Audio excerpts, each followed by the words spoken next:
momentos nos encontramos en estudios con la periodista Mávila Huertas. Gracias, Mávila, por acompañarnos.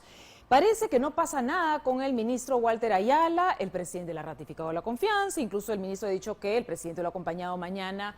Le ha dicho para que lo acompañe mañana a Ayacucho, pero que él no puede porque tiene una cita en el Congreso. A la Premier, al parecer, no ha podido ejercer la presión, ¿no?, que hizo con el ministro Barranzuela para que éste finalmente renuncie. Sí, bueno, habrá que ver, pero yo creo que esto de verdad no da para mucho tiempo más, Marisol. O sea, en lo particular, este es un escándalo que se suma ya a una larga lista de escándalos que hemos presenciado en el gobierno, y en este caso hay pruebas que se han entregado a la Comisión de Defensa. Hoy el presidente de la Comisión de Defensa hablaba de formar una comisión investigadora. ¿Cómo va a responder el ministro cuando le enseñen los chats? ¿Qué va a decir? ¿Que él no sabía? No sabía lo que este señor Bruno Pacheco, que ha resultado ser un personaje que de pronto aparece, ¿no?, y ocupa mucho más protagonismo del que debería protagonizar un asesor o un secretario en Palacio de Gobierno.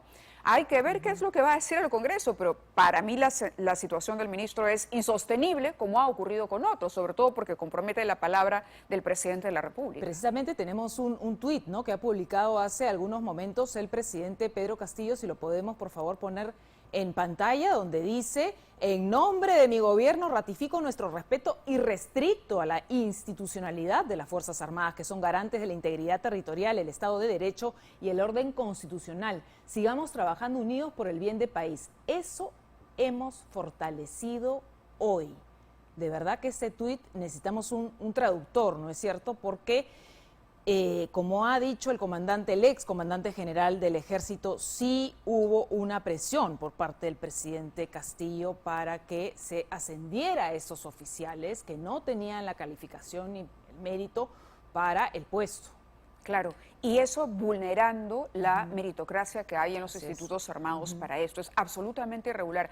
Aquí de lo que se trata es, como bien lo han dicho algunos ex procuradores, de tráfico de influencias. Es decir, el presidente puede desear tener a alguien en una posición, pero el presidente tiene que cumplir con la ley y no puede pedirle a su secretario que hable con el comandante o que le indique: mira, te doy una lista para que asciendas a tales o cuales. Ya hemos visto las consecuencias de politizar a las Fuerzas Armadas, ya hemos visto lo que ocurrió durante el gobierno de Fujimori. Los peruanos ya aprendimos de esto, ya sabemos y entendemos que la independencia de las instituciones es fundamental para poder preservar la democracia. Y sobre este tuit te diría que no es la primera vez que Pedro Castillo, en nombre de su gobierno, ratifica su respeto irrestricto por algo. Lo hizo por la propiedad privada y, sin embargo, al día siguiente viajó al interior y anunció la posibilidad de nacionalizar Camisea. A este paso, la palabra de maestro está desprestigiándose. Devaluada, claro,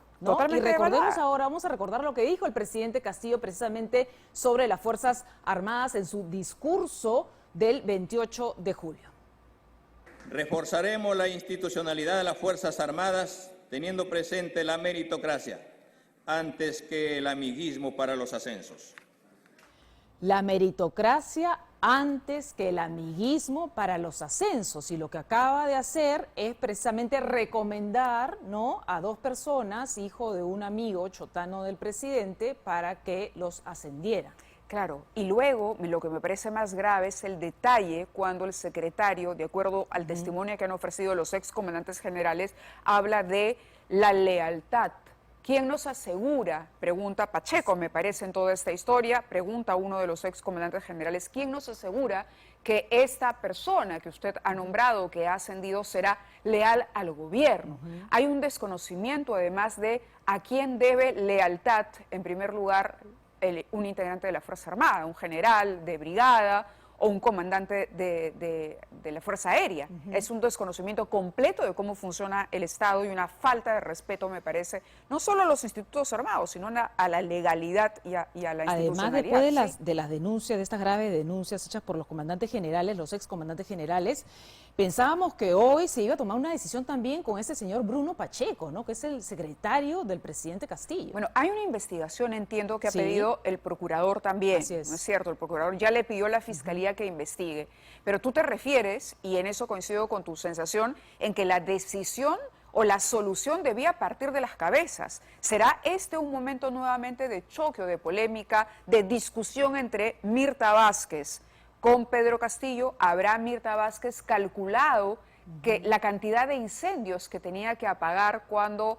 aceptó el cargo como presidenta del Consejo de Ministros, sobre todo además en un Congreso en el que ahora tiene menos aliados, porque tiene una bancada partida, y bueno, Cerrón se ha pronunciado precisamente a propósito de esto también. Claro, ¿no? parece que esta es una de las batallas que Mirta Vázquez pues no ha ganado, ¿no? Porque más temprano además tuiteó algo como en las próximas horas vamos a definir. Y lo dijo en el conjunto, Congreso, ¿no? Lo dijo en el Congreso también. Lo dijo en el Congreso, claro. en el Congreso también, pero parece que esta conversación no ha llegado a buen puerto, ¿no? Habrá que esperar qué es lo que pasará mañana. Yo todavía guardo la esperanza en medio de todo. Creo que ella sabrá decirle al presidente, hay que resolver esto. La situación de este ministro es insostenible, como lo hizo con otro, ¿no? Y que en su momento finalmente cambien, ya el cargo está a disposición, la decisión es nuevamente del presidente y el señor Pacheco le va a tener que dar explicaciones no solamente al Congreso, donde también está citado, sino a la Fiscalía. Y esas son palabras mayores ya. Hablábamos hace algún momento del papel de este señor Bruno Pacheco, ¿no es cierto?, que es el secretario del presidente Pedro Castillo. ¿Quién es? ¿Quién es este señor Bruno Pacheco? Lo revisamos en la siguiente nota. Es el hombre de confianza del presidente Pedro Castillo y en las últimas horas se ha convertido en un personaje clave en las graves denuncias sobre presuntas presiones para realizar ascensos irregulares en las Fuerzas Armadas.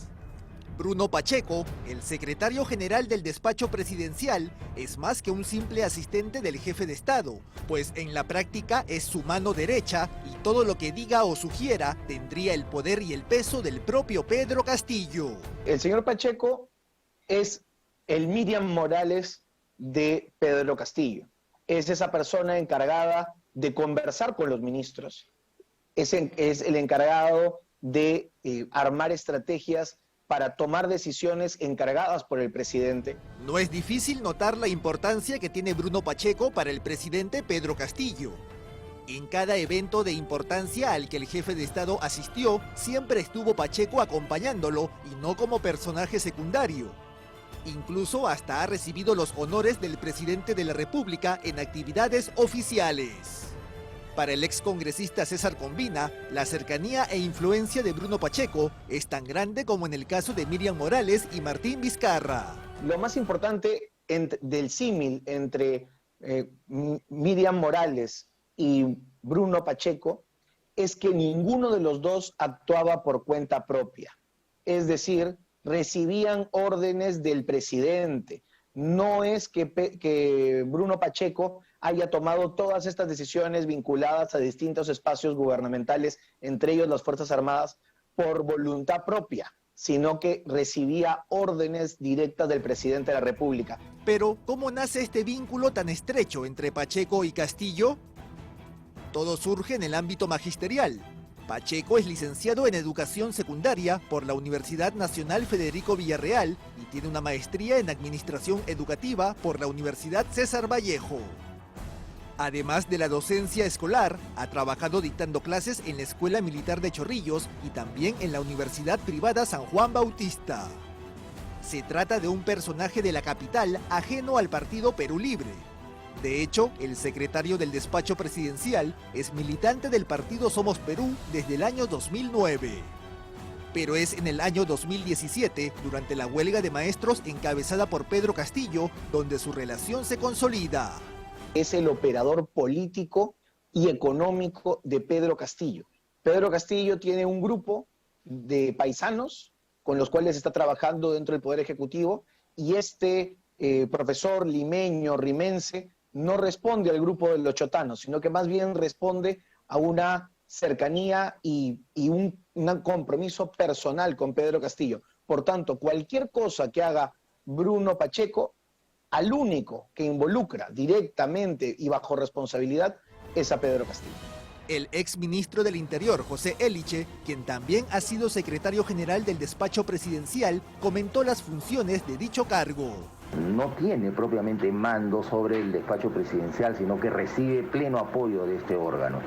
El secretario general del despacho presidencial, que es como se llama el cargo en nuestros días, tiene a su cargo pues toda la administración de los recursos del despacho presidencial, además de las funciones de coordinación con ministerios, las funciones de coordinación de las actividades del presidente de la República. El único pasado político de Bruno Pacheco es una candidatura para regidor del distrito del Rímac que no prosperó.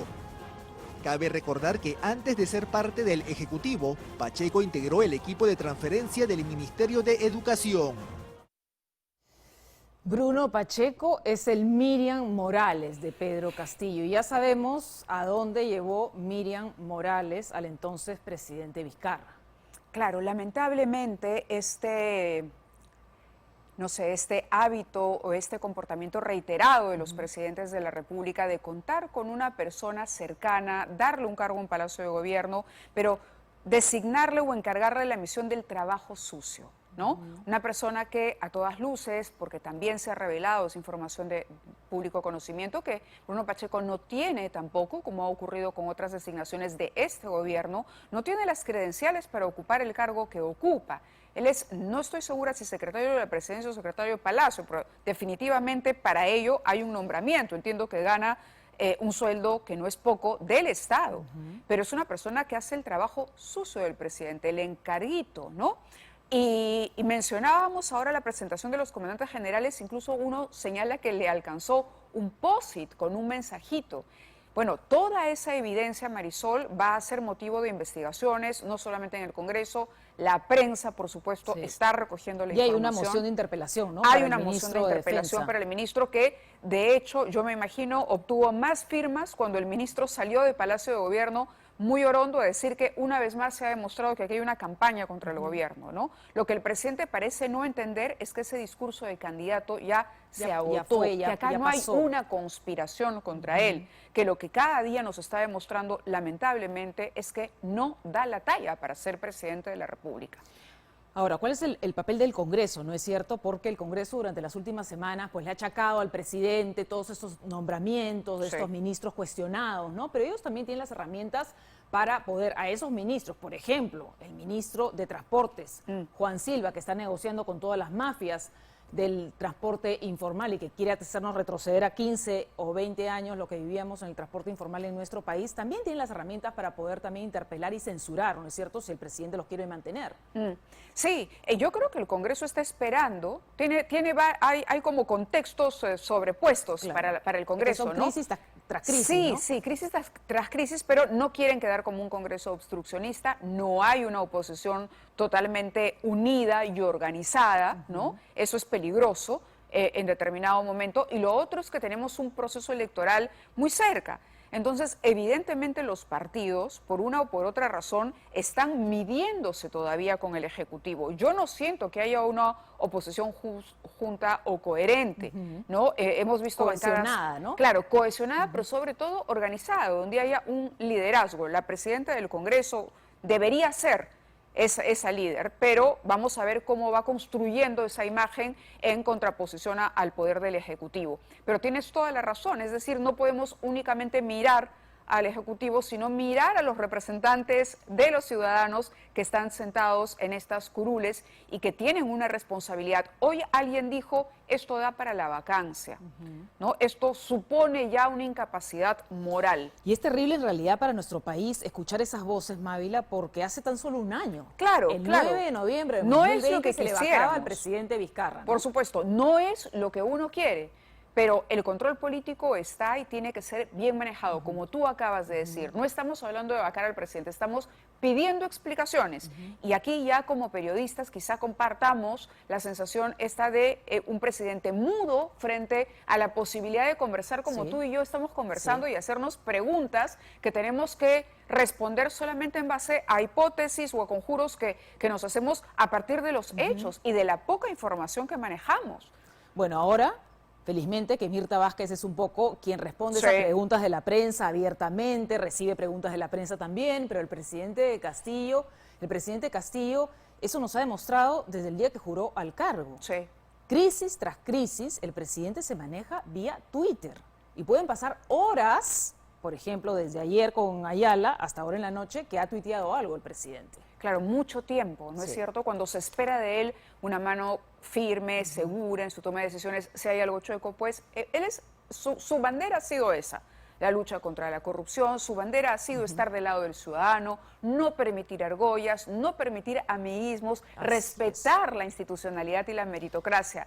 Entonces, lo que le pedimos al presidente es que honre su palabra. Así es. Nada más, que honre su compromiso con el país. Y mañana lo vamos a ver sin duda en Ayacucho, en ese ambiente que le gusta, ¿no es cierto?, de la plaza, donde va a hablar sobre los 100 días de su gobierno. Pero a una entrevista, nada. No. Y en la entrevista hay una conversación de ida y vuelta y se discuten argumentos. ¿Por qué el presidente no atiende a la prensa? Eso es una muy buena pregunta. ¿Desprecia a la prensa? ¿Se siente inseguro? Yo creo Y sin que... precedentes, y no nos deberíamos de acostumbrar a esto, ¿no? Porque de repente empezamos a normalizar, han pasado 100 días, Claro, no da una entrevista. que alguien pasarán gobierne 50. por Twitter. Claro, entonces tampoco nos debemos acostumbrar y normalizar un presidente, ¿no?, que no acepta una entrevista con un periodista, donde haya, como tú dices, una conversación, donde se le pregunte y él responda por ciertos temas, ¿no?, que son de interés nacional. Sí, un presidente no puede hacer la avestruz, ¿no? No puede esconder la cabeza. O sea, es cierto que hoy tiene una mejor escudera en Mirta Vázquez, pero el presidente no puede no existir. Y la plaza, con los conflictos sociales que están en escalada, La inestabilidad. la plaza se puede ir agotando también. Y cuando hay vacío de poder, cuando hay un vacío de comunicación o de poder, siempre va a haber alguien que lo ocupe. Y ese es el peligro. Al que le corresponde es a él. Y si él no puede, pues también existen otras salidas que no pasan por la vacancia. Existe la salida de admitir que no estás preparado para ejercer ese cargo. Gracias, Mávila Huerta, por Gracias a ti. acompañarnos esta noche en la edición central. Esperamos tenerte de regreso muy pronto. Gracias.